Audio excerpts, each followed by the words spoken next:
आज की क्लास में करेंगे प्रश्न 1.2। इसमें क्वेश्चन दिया, निम्नलिखित संख्याओं को अभाज्य गुणनखंडों के गुणनफल के रूप में निरूपित कीजिए।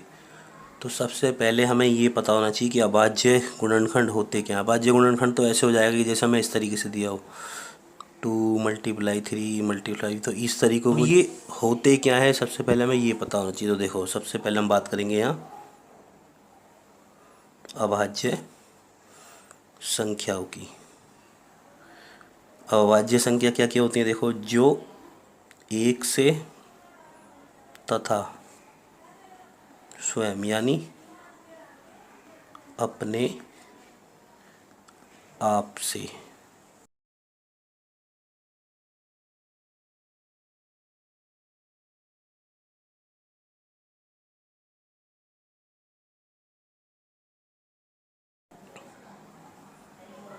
जो संख्या एक से हो या अपने आप से भाग हो जाए या विभाजित हो, एक ही शब्द है, उसे कहते हैं अभाज्य संख्या। अब देखो, जैसे मैंने लिखा 2 यानी 2 लिखा, 2 एक से भाग हो रही है और 2 से, और किसी संख्या से नहीं हो रही, तो ये हमारी अभाज्य हो जाएगी।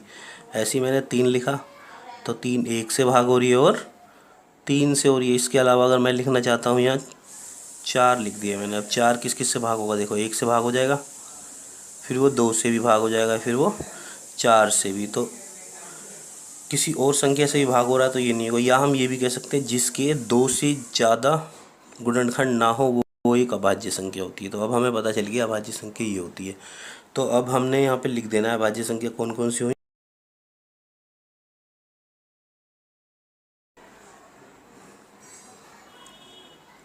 2, 3, 5, 7, 11, 13, 17, 19, 23 इत्यादि।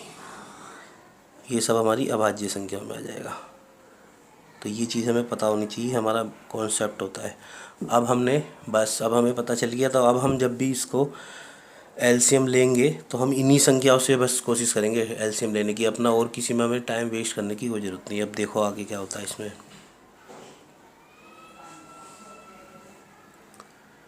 अब हमें इसमें पहला क्वेश्चन क्या दिया हुआ है,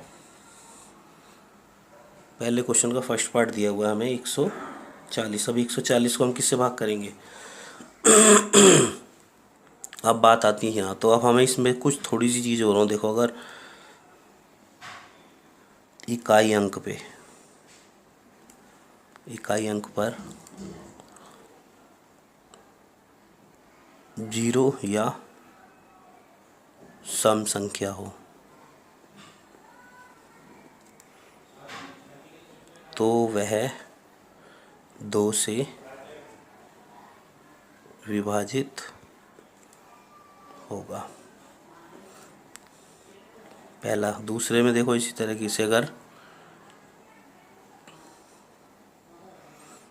अंकों का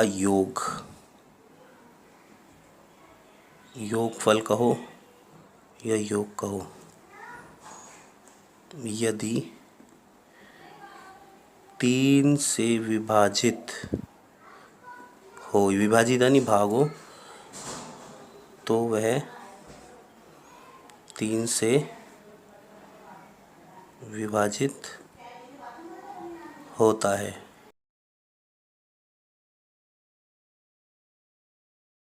जैसे देखो, अगर हमने यहाँ लिख लिया 27 लिखा, अब 27 को जोड़ लो पहले, 2 और +7 यानी 9 हो गया। अब 9 3 से भाग होता है, तो ये 27 आराम से 3 से भाग हो जाएगा इस तरीके से। अब ऐसे अगर हम इकाई अंक पर 0 हो या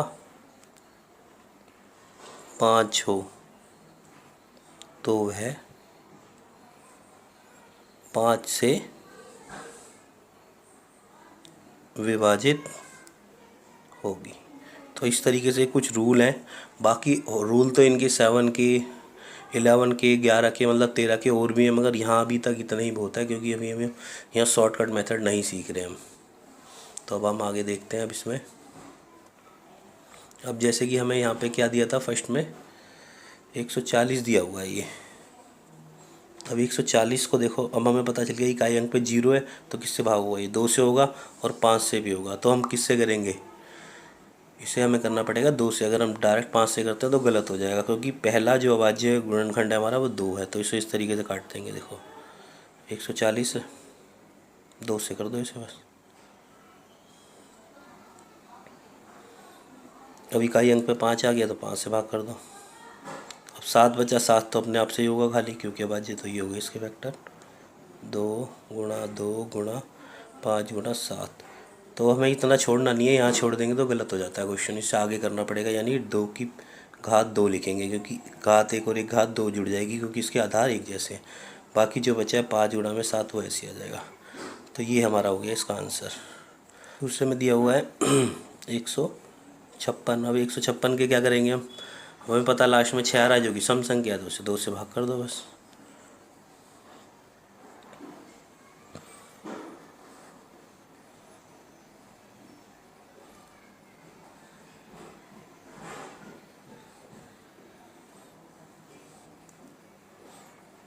अब देखो 39 आ गया, 39 किससे भाग होगा, 9 और 3 को जोड़ो तो 12 आ रहा है, 12 किससे होता है 3 से, तो इसे 3 से हम सीधा कर देंगे, 3 कम 3 3 3। और 13 आ गया, 13 कौन सी अभाज्य गुणनखंड है, तो ये भाज्य से ही जाएगी, तो भाज्य संख्या कितनी 13। बस इसको यहाँ लिख देंगे 2 गुणा 2 गुणा 3 गुणा में 13। तो इसको हम घात के रूप में लिखें तो 2 की घात 2 और 3 गुणा 13। तो ये हो गया हमारा इसका दूसरा भाग। अब हम इसका तीसरा भाग देखते हैं। तीसरे भाग में कितना दिया होगा हमें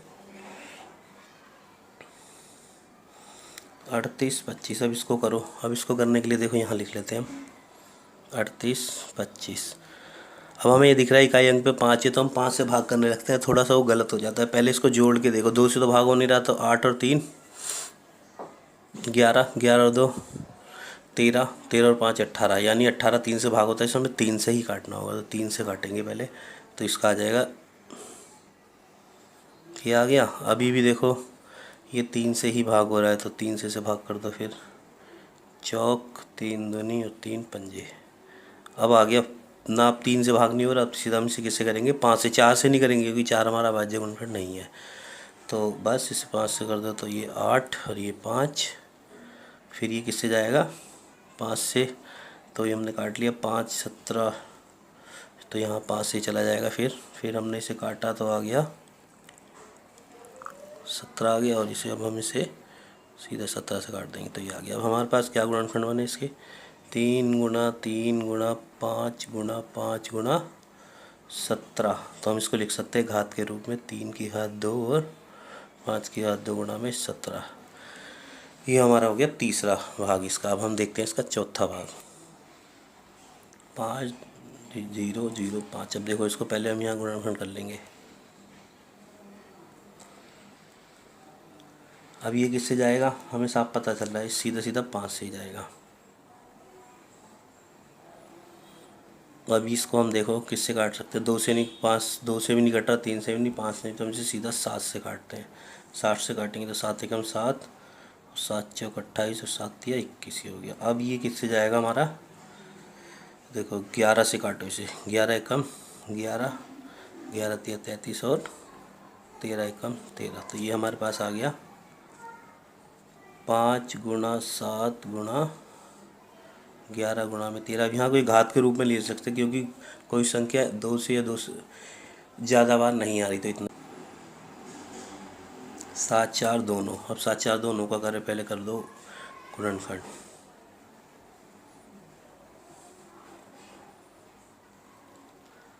अब इसको तुम चेक कर लेना, 2 से 3 से 5 से 7 से किसी नहीं जाएगा, सीधा ये 17 से भाग होगा। तो यहाँ 17 चौक आ जाएगा, और यहाँ 17 तिया और 17 सत्ते।